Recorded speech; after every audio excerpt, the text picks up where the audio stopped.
Ya, besok ketemu Ken. Bojonegoro. Bojonegoro. Ya. Campur sari karo komet. Oke. Ini ya. Malam. Tidak pokok senang malah. Bisa enggak apa-apa. Bablas.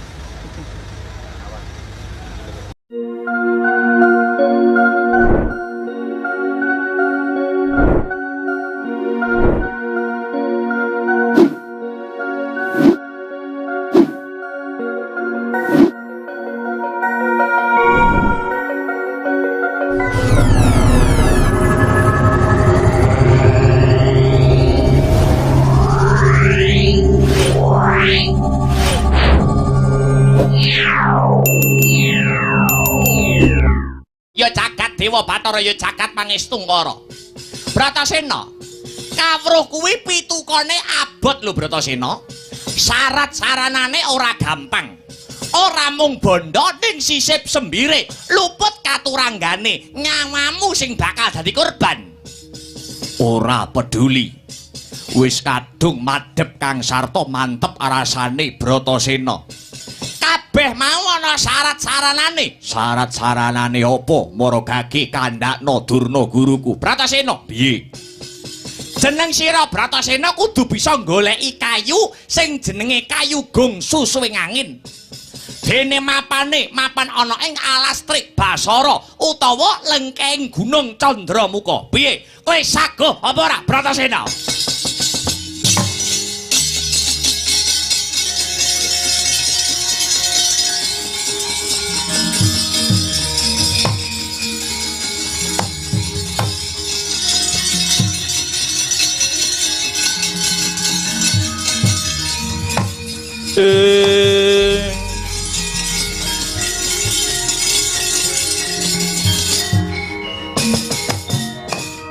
Piye?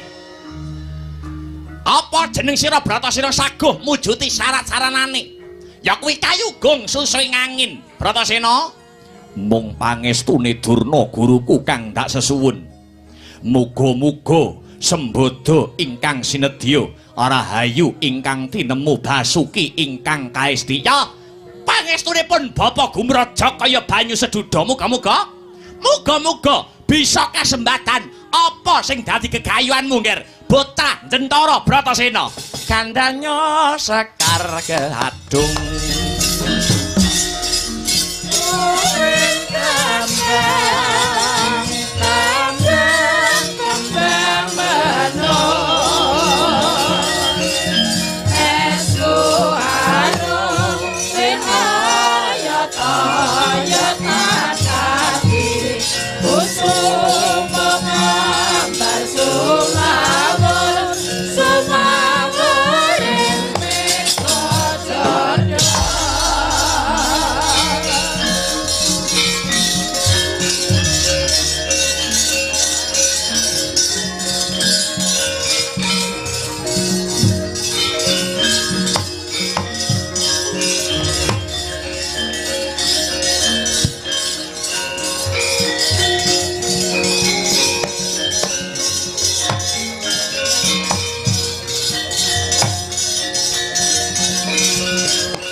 banjur lakuning angin gugur agraning harga Guru Gurnita ngagiri-giri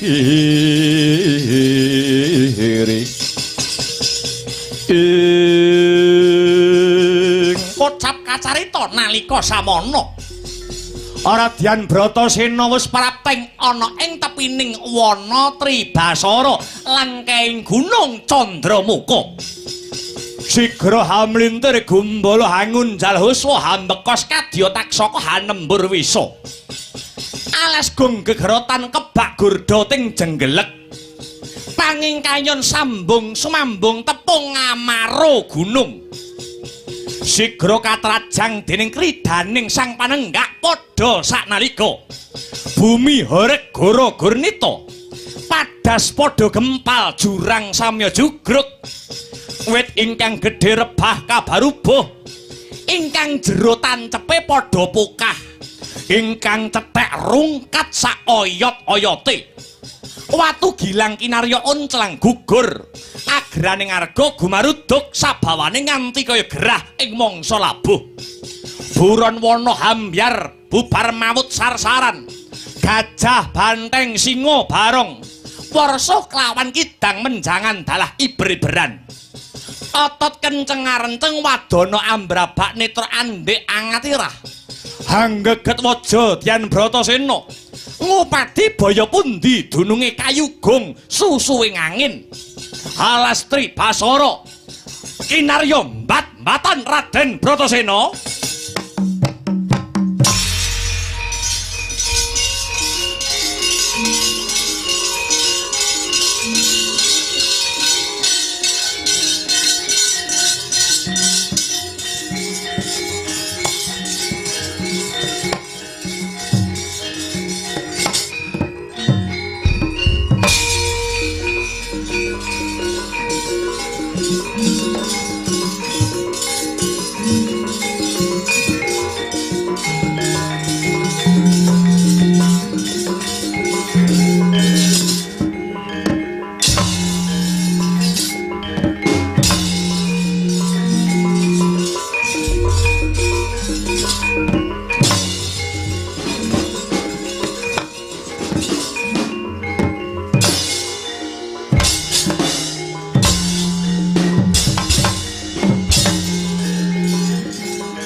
Ing kono to wau. Den Babati Wanatrik Basara kaliyan Raden Bratasena. Sang Bratasena datan nggraita. Raden Bratasena datan anggraita lamun sajroning alas ana wujute raseksa kalih ingkang lagya jejaga. Raseksa kekalih sajak kaliren pramila golek daging sak tampel. Getih sak tetes kinarya nyambung ingkang dados gesangipun. Solahe raseksa kekalih kang lagya pados pangan. Yen Cinandra kadya lintang panjerina.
Srumawahyut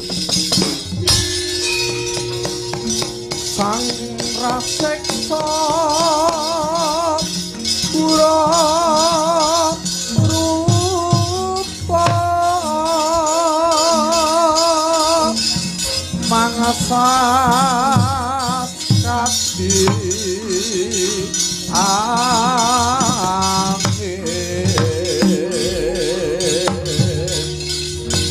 pangsampal kaprapal selo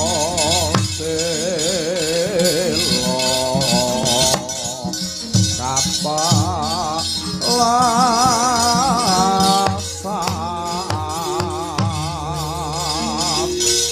sampoluma yumangungsi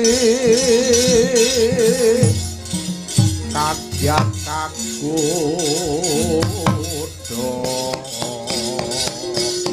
kang jonggo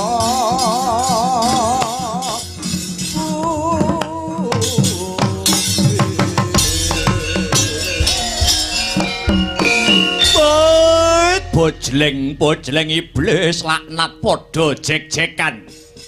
Adikku Yayi Rukmakala.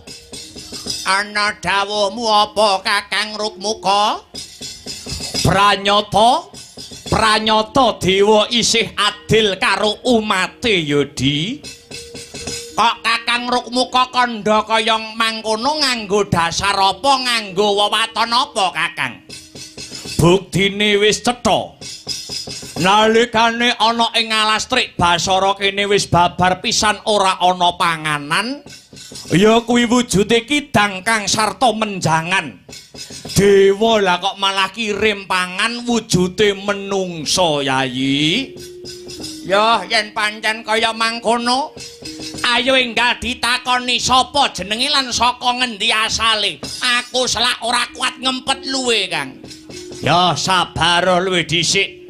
He menungso, yen nitik saka busanamu kowe kuwi satriya. Yen pancen satriya sapa kekasihmu lan saka ngendi pinangkamu dene kowe wanuh-wani mlebu ana ing alas iki. Apa kowe ora ngerti yen kene kuwi alas pengalapan sapa wani mlebu metu mung baliaran.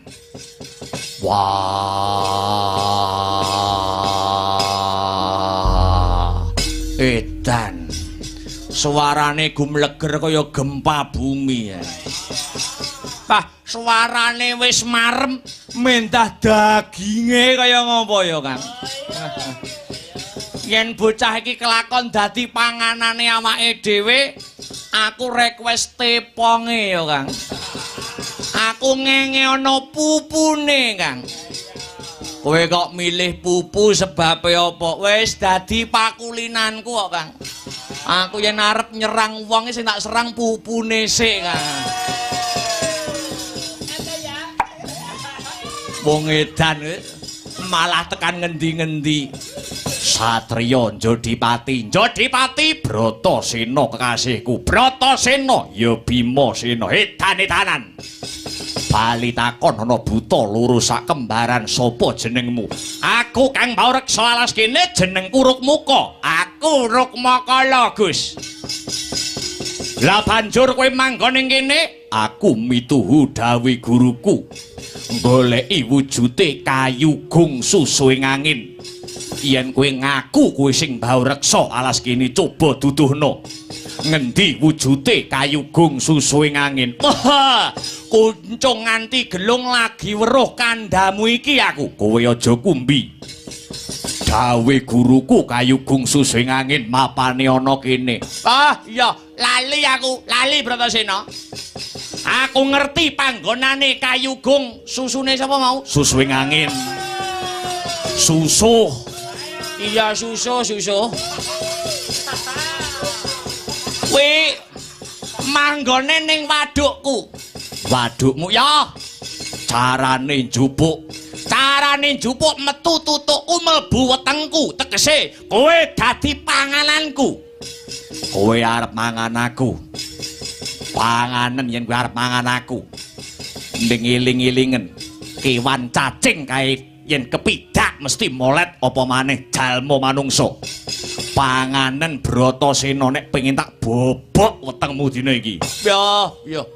Alah, adewe dadi buta nek kalah galak to, Kang. Lah ya iki medeni tenan. Kowe bangga, Gus. Ya apa abamu bagus. Leno pangin tak lakon geget siung pengapit bialiaran gianjur cah biasmu.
Sajroning prang bebela negara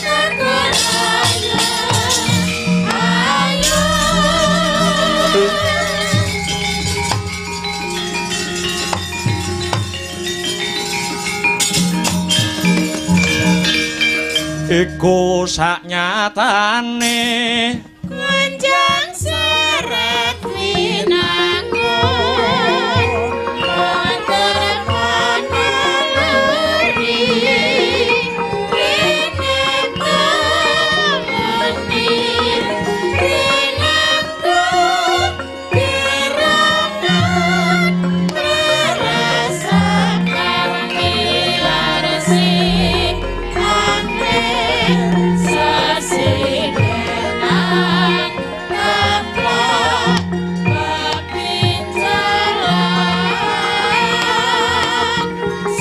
Suwe-suwe Manuju prana bakti Maka tangi rama Sidra saya lega Sumanti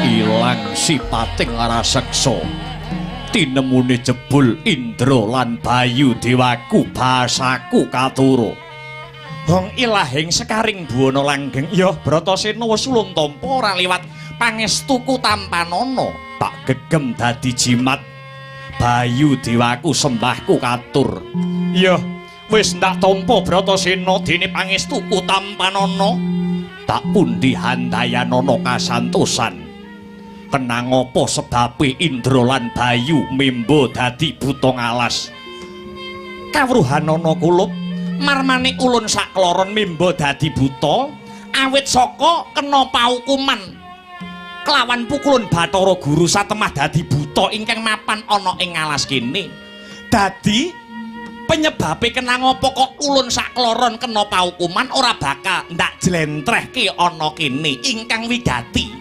aku ngaturake panuwun marang jeneng kita Bratasena kang wis ngluwari panandang ulun iya ulun bakal takon luwih dhisik kenang apa kok jeneng kita kraya-raya mapan ana anastrik Basara kene Bratasena aku mundi dawuh Durna guruku goleki kayu gungsu suwing angin kinarya sarat sarana wedharing kawruh sangkan paraning dumadi ilmu kasampurnaning urip ya jagat ya dewa ya Bathara Bratasena piye sumurupa kayu gungsu suwing angin kuwi mboyak ana krana kuwi mung pasemon lire kepriye jarwane mangkene kayu kuwi kayun kuwi tegese karep dene susuing angin kuwi napas kang tegese urip cetane saben-saben wong kudu anduweni karep kang gedhe nanging aja wegah ambudidaya Bratasena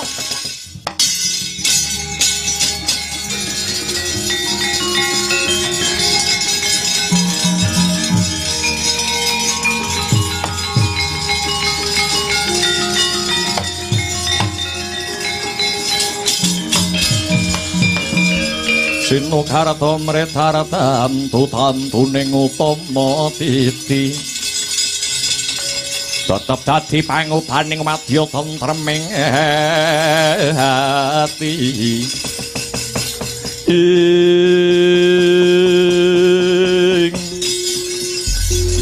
kinarya tandha tarima kasih krana kita wis kuwagang ngluwari panandang ulun kita bakal ndak paringi wujute piyandel ya kuwi sesupe duwi Indra mani ing warih kang daya kekuwatane Bratasena bisa ambyur ana sajroning samudra lamun jeneng kita Bratasena ambyur sajroning segara utawa samudra ora bakal tumekaning pati amarga sesupe duwi Indra mani ing warih iki bisa menehi daya kekuatan nalikane jeneng kita mapan ana banyu ngaturake panuwun ingkang tanpa upama ulun uga bakal paring piyandel Bratasena wujute sandangan marang Bratasena ingkang aran Gelung Winangun Minangkara Candi Rengga endhek ngarep dhuwur mburi kang tegese kita wis dunung sapa kang kudu nyembah lan sapa kang kudu sinembah.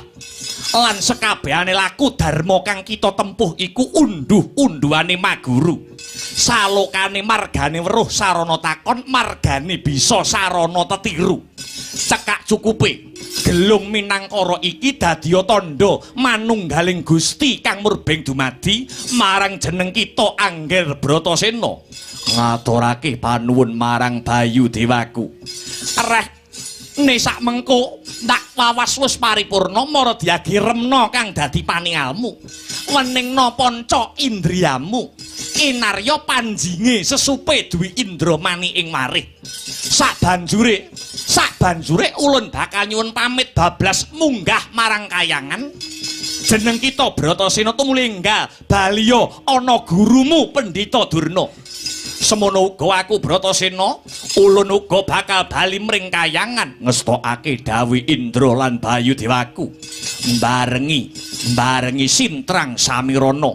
Muga-muga bisa anyembuh jantraning Bratasena satemah kasembadan apa kang dadi gegayuhane Bratasena. Sintrang samirana kecerewane tapi kan guru ing barang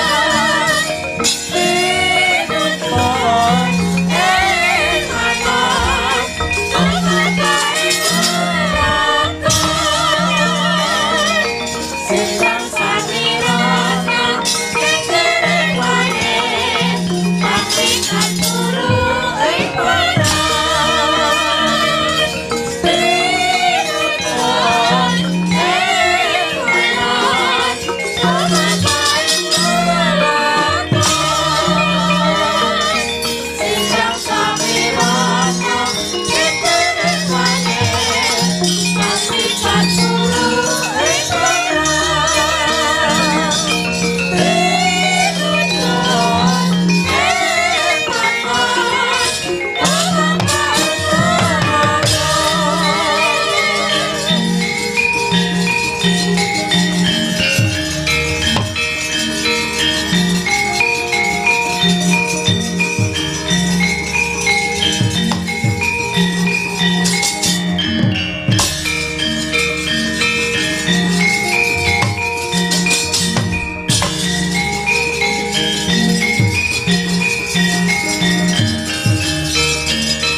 Dik Patih, cahe jek urip. Ye, cahe jek urip. Bratasena isih meger-meger, malah sak rampunge mulih tekan candramuka cahyane sumunar. Saiki mbuh ora idep. Nek ora iso mateni Bratasena wae bakal dilereni tekan rombongan Ngastina. Piye neh iki?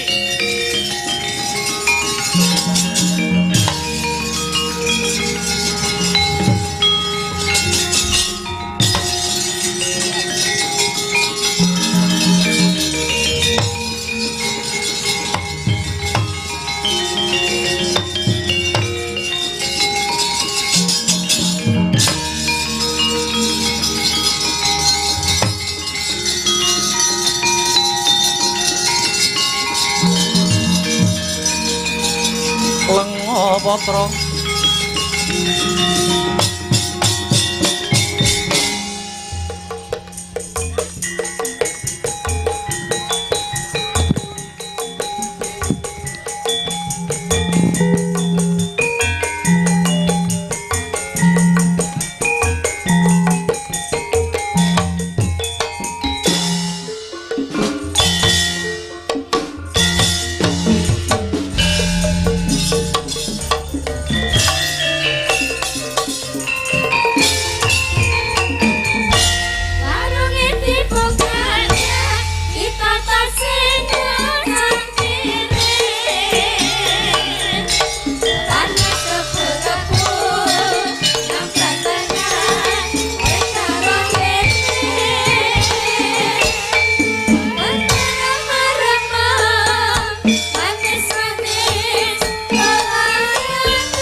Subhanallah walhamdulillah wala ilaha illallah wallahu akbar.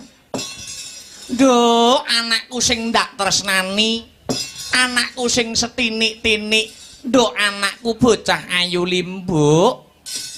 Ana dawuhmu apa yung nimbali karo anakmu aku? Nganggo leren sak wetara ya nok, ngono ya mak. Ngaturake apa ta wigatine aku karo kowe sowan tinimbalan? Ngono. Nanging luwih dhisik ayo anakku limbuk ndak kanthi bebarengan ngegungake rasa puja lan puji syukur kunjuk marang Gusti ingkang murbeng dumadi Tuhan yang Maha Esa Hyang Widiwasa. Ngono ya mak. Ingkang wis malimbarake keberkahan lan kenikmatan. Becik nikmat sehat, nikmat sempat, nikmat iman saengga aku karo limbuk bengi iki bisa manunggal ingkang sarta tetunggalan ana ing adicara pahargyan bengi iki no. Oh ngono mak. Iya. Lah banjur bengi iki mengeti adicara apa mak? Iki ngene ya nak. Adicara bengi iki tidak lain dan tidak bukan. Ya kuwi puncak acara. Oh ya. Puncak acara peringatan ya kuwi HUT Proklamasi Kamardikan RI Republik Indonesia. Ya kuwi kang wis yuswa 80 taun. Oh ngono. Kang kagelar dening para wargagung masyarakat Kecamatan Baron, Kadipaten Nganjuk. Oh ngono ya mak. Pancen bener kaya mangkono. Iya ngestokake dawuh. Mula aku karo kowe anakku limbuk wis sak trepe wis sak pase. Lamun bengi iki awake dhewe ngaturake panuwun. Oh ngono. Ngaturake panuwun ingkang tanpa pepindhan, terima kasih yang sangat banyak kunjuk marang sapa wae. Kunjuk nuwun inggih menika pepunden kula pangarsaning giat. Iya. Bapak Camat, Nduk. Oh, Bapak Camat. Bapak Camat Kecamatan Baron. Asmane Bapak Gunawan Wibisana. Oh ngono. Sing mau sore wis kepareng babar pangandikan. Ngono ya mak. Uga ngaturake panuwun terima kasih yang sangat banyak kunjuk dumateng seluruh panitia sing wis ikut andil sukses lumadining pahargyan wayangan bengi iki no. Oh ngono ya mak. Panitia sing wis nata-nata. Uga sakliyane wayangan wiwit mau sore wis kebak ana basar barang yen ora kleru. Pancen bener disumbutke disembadani kono. Ngono. Iya ngestokake dawuh. PHBN peringatan Hari Besar Nasional negarane awake dhewe, Negara Kesatuan Republik Indonesia kang wis mencapai umur ke-80 tahun. Ya pancen bener. Senadyan iki sasine wis September, nanging tidak mengurangi semangate para wargagung kang mapan ana ing ya kuwi Kecamatan Baron, wabil khusus para sutresna budaya, pecinta wayang kulit kang bengi iki kepareng mirsani tumplek-blek dadi sawiji no. Oh ngono ya mak. Alhamdulillah wa syukurillah ya. Senadyan sasine September, wis September nanging tidak mengurangi rasa semangat para sutresna budaya. Oh ngono. Eling-eling nak, piye? Eling-eling Indonesia wis mardika umur 80 tahun, awake dhewe saiki wis ora perang mungsuh penjajah. Wis ora perang secara fisik, wis ora perang ngusir penjajah, ora no. Nanging tugase awake dhewe selaku menjadi generasi penerus hanya mengisi kemerdekaan tentunya dengan hal-hal yang positif. Oh ngono ya mak. Iya ngestokake dawuh aja nganti no. Aja nganti perjuangane para pahlawan kusuma bangsa biyen sing wis merdikake negara iki. Iya. Ibarate toh bondo jiwa raga nyawane diudhokke kanggo Sang Saka Merah Putih. Iya. Aja nganti perjuangane para pahlawan kusuma bangsa biyen anggone ngraih kemerdekaan negarane awake dhewe iki saiki ana ing jaman saiki dikotori oleh oknum-oknum sing kepengin ngogak-ngogak katentremane negarane awake dhewe, ngobak-ngobak banyu bening gawe rusuh ana ing negarane awake dhewe, Negara Kesatuan Republik Indonesia. Oh ngono ya, Mak. Aja nganti dikotori ya kuwi kelawan oknum-oknum sing ora tanggung jawab. Ana negarane tambah umur otomatis ayo masyarakate tambah dewasa. Oh ngono ya, Mak. Ya ngestokke dawuh. Awake dhewe selaku generasi penerus kudu tetep menjaga kondusivitasé negarane awake dhewe. Iya ngestokake dawuh. Kaya wingi-wingi ana gegeran wis ben sing geger ben geger. Negarane awake dhewe wit Kediri, Madiun, Surabaya sing geger ben geger. Wabil khusus awake dhewe memulai diri sendiri, dari diri sendiri, ibda binafsih, memulai dari diri sendiri, dimulai saka masyarakat Nganjuk wabil khusus ingkang mapan ana ing Kecamatan Baron, kudu tansah menjaga persatuan, menjaga kesatuan, guyub rukun, gotong royong warga masyarakat, aja nganti rusak mung mergo oknum-oknum sing kurang tanggung jawab. Oh ngono ya, Mak.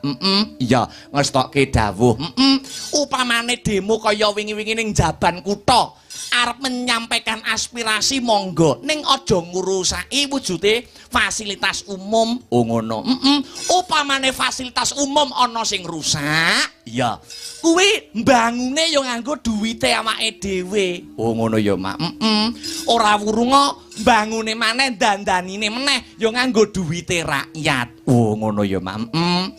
Aku mung selaku seniman desa, dalang mung dadi penyambung lidah. Oh ngono ya, Mak. Nek DPR kae perwakilan rakyat, Dewan Perwakilan Rakyat, nek awake dhewe DPR kuwi nak dalang perwakilan rakyat. Oh iya. Dadi sak bisa-bisa dalang jaman saiki kudu iso nentremke kahanan. Oh ngono. Nentremke kahanan ya ora nggur dalang apa wae. Sing dadi profesimu, entah kuwi tani, dadi guru, pejabat dan lain sebagainya, kuwi kudu ikut andil dalam membangun bangsa. Carane piye? Ya kuwi anut profesine dhewe-dhewe. Nek dadi guru ya dadi guru sing apik, dadi tani-tani sing becik, seniman pejabat ya pejabat sing becik, pejabat sing jujur. Oh ngono ya, Mak. Ya alhamdulillah wa syukurillah, ngaturake panuwun berkah barokah kanggo warga masyarakat Kecamatan Baron. Biyung ndongake apa? Mah dongaku Mbah Nyumili kok, Nak. Muga-muga sak rampunge seluruh rangkaian adicara puncak PHBN peringatan Hari Besar Nasional ke-80 kang dinadani warga masyarakat Kecamatan Baron, muga-muga warga masyarakat Kecamatan Baron sumrambahe marang kabeh masyarakat Nganjuk ya. Kecamatan Baron dadi kecamatan sing baldatun thayyibatun warupun gofur, gemah ripah loh jinawi kerta tata turaharja, murah sandang kelawan pangan. Apa wae sing dadi idam-idaman kang sarta kepinginane para warga masyarakat ing Baron.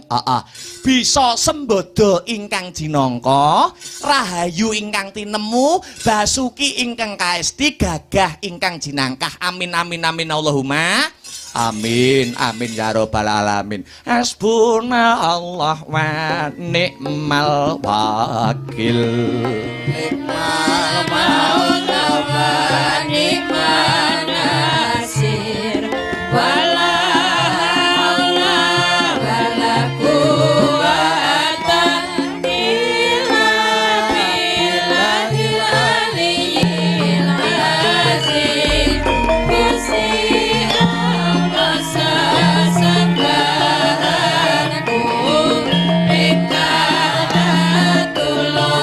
Marah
seru ya.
Alhamdulillah kebak barokah negarane awake dhewe. Muga kaya mangkono, Nok. Iya, bedane agama, suku, ras kuwi wis selesai, Nok. Wis selesai. Wis kuwi wis selesai ana jaman pahlawan kusuma bangsa biyen. Oh ngono, aja nganti jaman saiki congkrah dredah munggahe panca bangah. Iya, mung perkara beda-bedaning suku, agama, ras lan sak panunggalane. Oh ngono.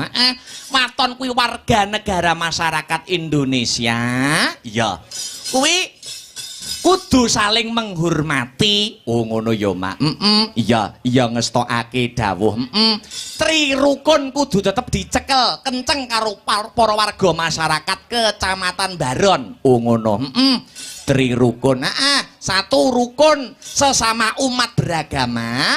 Angka loro, siji rukun karo padha padaning agama, loro rukun karo antar agama beda agama, telu rukun karo penghayat kepercayaan. Oh ngono ya, Mak.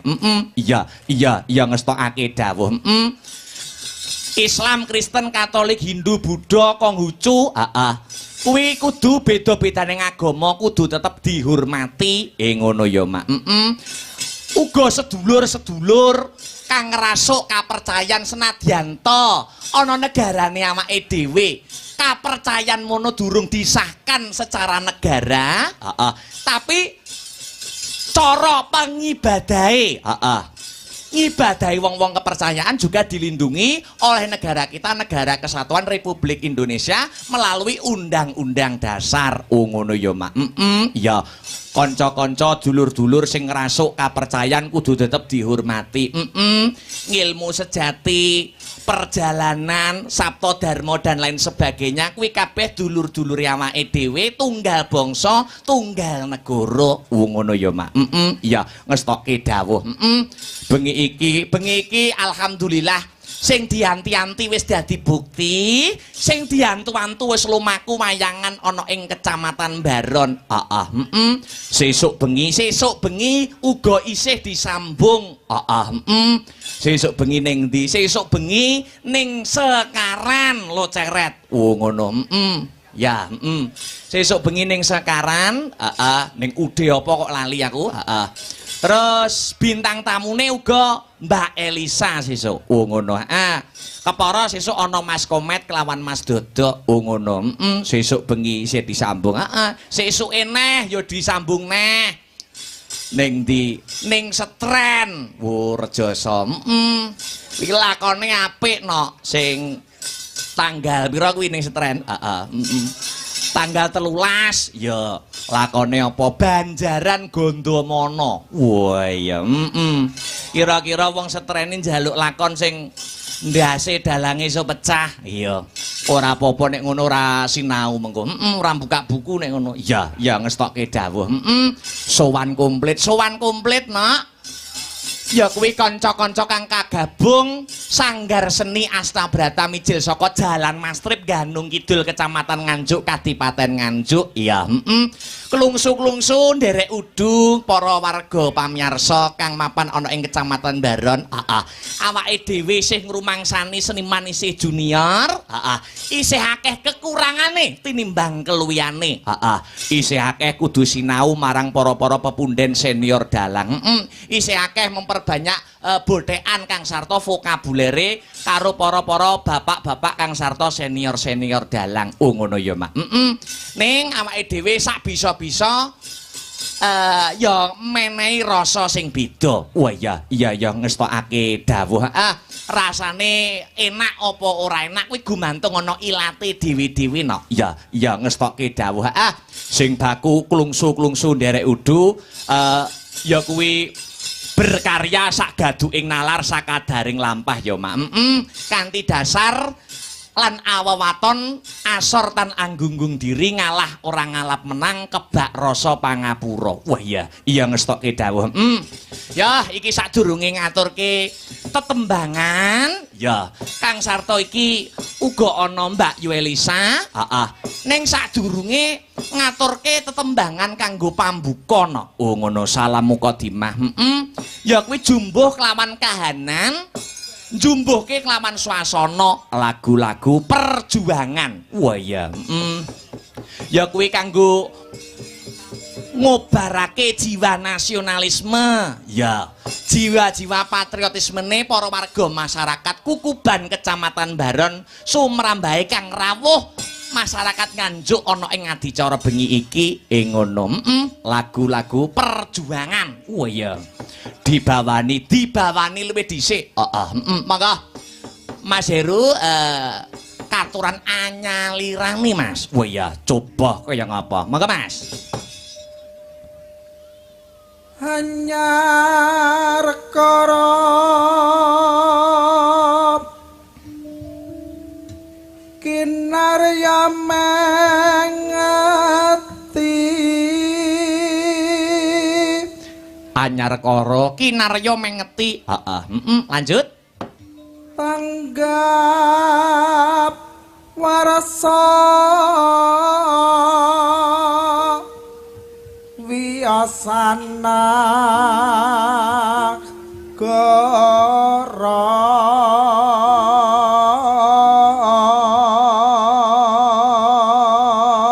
tanggap warsa wiyasa negara. Negarane Republik Indonesia.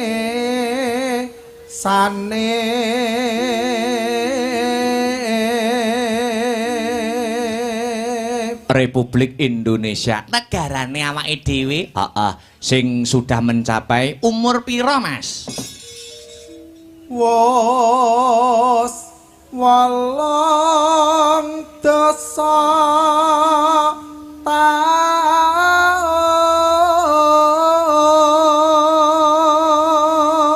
Terus proklamasi mardika yakti.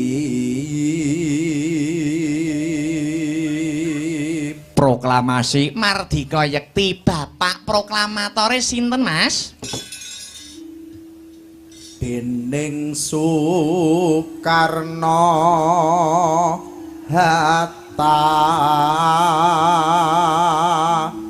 pahlawan pinunjul.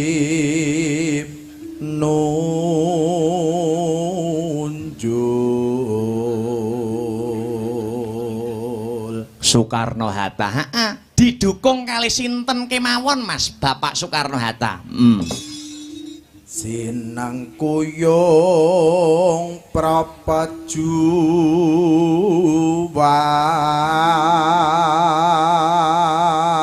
sumpahipun para pejuang rila bondo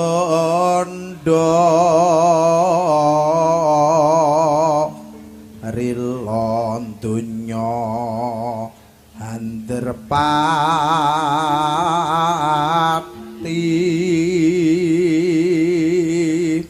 terakhir jejer kusuma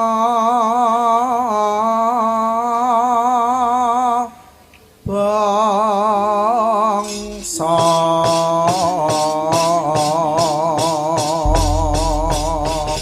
diwiwiti lancaran 45 rong rambahan ya no.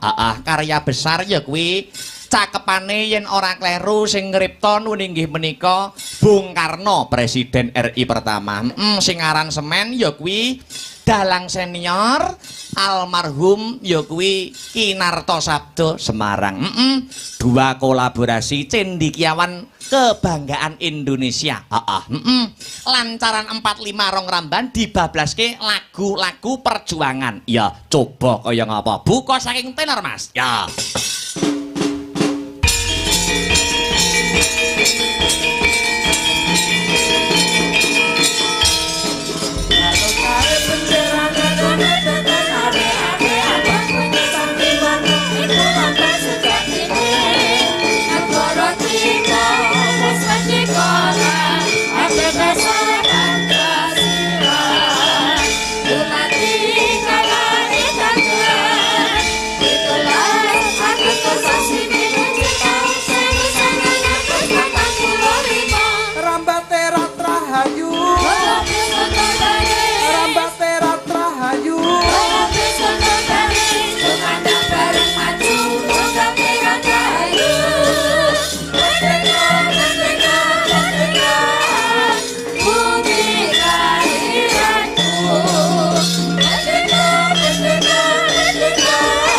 sekali lagi.